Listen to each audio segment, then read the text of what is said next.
अस्सलाम वालेकुम वरहमतुल्लाहि वबरकातुहू औज़ु बिल्लाहि मिनश शैतानिर रजीम बिस्मिल्लाहिर रहमानिर रहीम। అల్లాహ్ యొక్క చివరి ప్రవక్త ముహమ్మద్ సల్లం గారు ఒక విషయం చెప్పారు అని అబూ హురైరా రజియల్లాహు గారు తెలియజేస్తూ ఉన్నారు.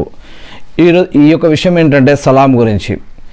ఏంటంటే అల్లాహ్ సుబ్హానహు వ తఆలా ఆదం అలైహిస్సలాం గారిని తన యొక్క రూపంతో తయారు చేశాడని, మొట్టమొదటి మానవుడైన ఆదం అలైహిస్సలాం గారి యొక్క పొడవు 60 మూరల పైనగా ఉంది అని, మరి తర్వాత ఆదం అలైహిస్సలాం గారితో అల్లాహ్ సుబ్హానహు వ తఆలా ఏమన్నారంటే, ఓ ఆదం, దైవదూతల బృందం ఒక దగ్గర కూర్చొని ఉంది, నీవు వెళ్ళి వారికి సలాం చెప్పు, దాని తర్వాత వారి యొక్క సమాధానాన్ని కూడా నీవు విను.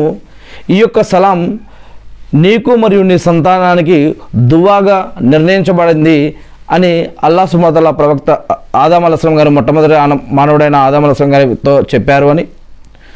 అప్పుడు ఆదం అలైహిస్సలాం గారు దైవదూతల దగ్గరికి వెళ్ళి అస్సలాము అలైకుం అని చెప్పారు అని. అంటే దీని యొక్క అర్థం మీపై శాంతి కలుగుగాక, శుభాలు కలుగుగాక అని. మరి దైవదూతలు అతని యొక్క సలాంకు సమాధానంగా మీపైన కూడా అల్లాహ్ యొక్క శాంతి మరియు కారుణ్యం కురియుగాక అని అన్నారు. అంటే దైవదూతలు సలాం సమాధానంలో వార్ రెహ్మతుల్లా అనే పదాన్ని వారు కలిపి చెప్పారనమాట. అస్సలాము అలైకుం వార్ రెహ్మతుల్లాహి వబరకాతుహు.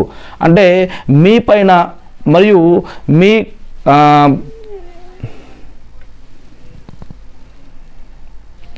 మీపై కూడా అల్లాహ్ యొక్క శాంతి మరియు కారుణ్యం కురియుగాక అని దీని యొక్క అర్థం.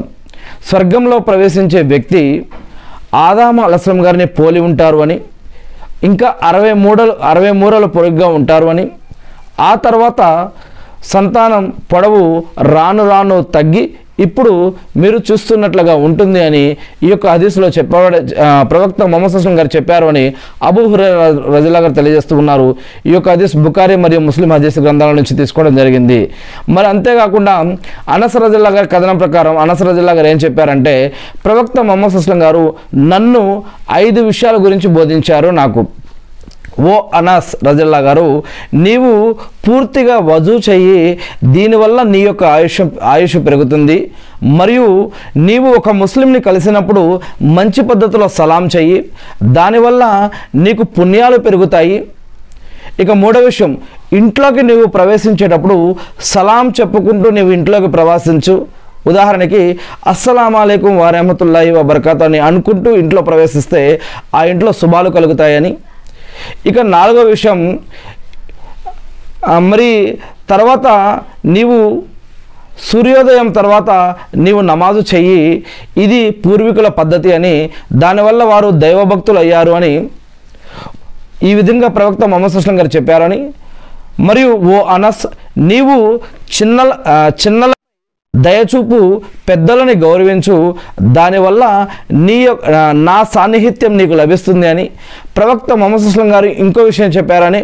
ఓ కుమారా, నీవు ఇంటిలోనికి ప్రవేశించినప్పుడు సలాం చెయ్యి, దానివల్ల నీ ఇంటి వారికి కూడా శుభం కలుగుతుంది అనే ఈ యొక్క విషయాలు తిర్మిజీ హదీస్ గ్రంథంలో తఫ్సీర్ ఇబ్నే కసీర్లో మరియు మిస్కాతుల్ మసాబీహ్ నుంచి ఈ యొక్క విషయాలు తీసుకోబడ్డాయి. అల్లాహ్ మనందరికీ సలాం యొక్క శుభాలను మీపైన మాపైన అందరిపైన కురిపించుగాక, ఆమీన్. మరొకసారి మీ అందరికీ కూడా అస్సలాము అలైకుం వరహ్మతుల్లాహి వబరకాతుహు.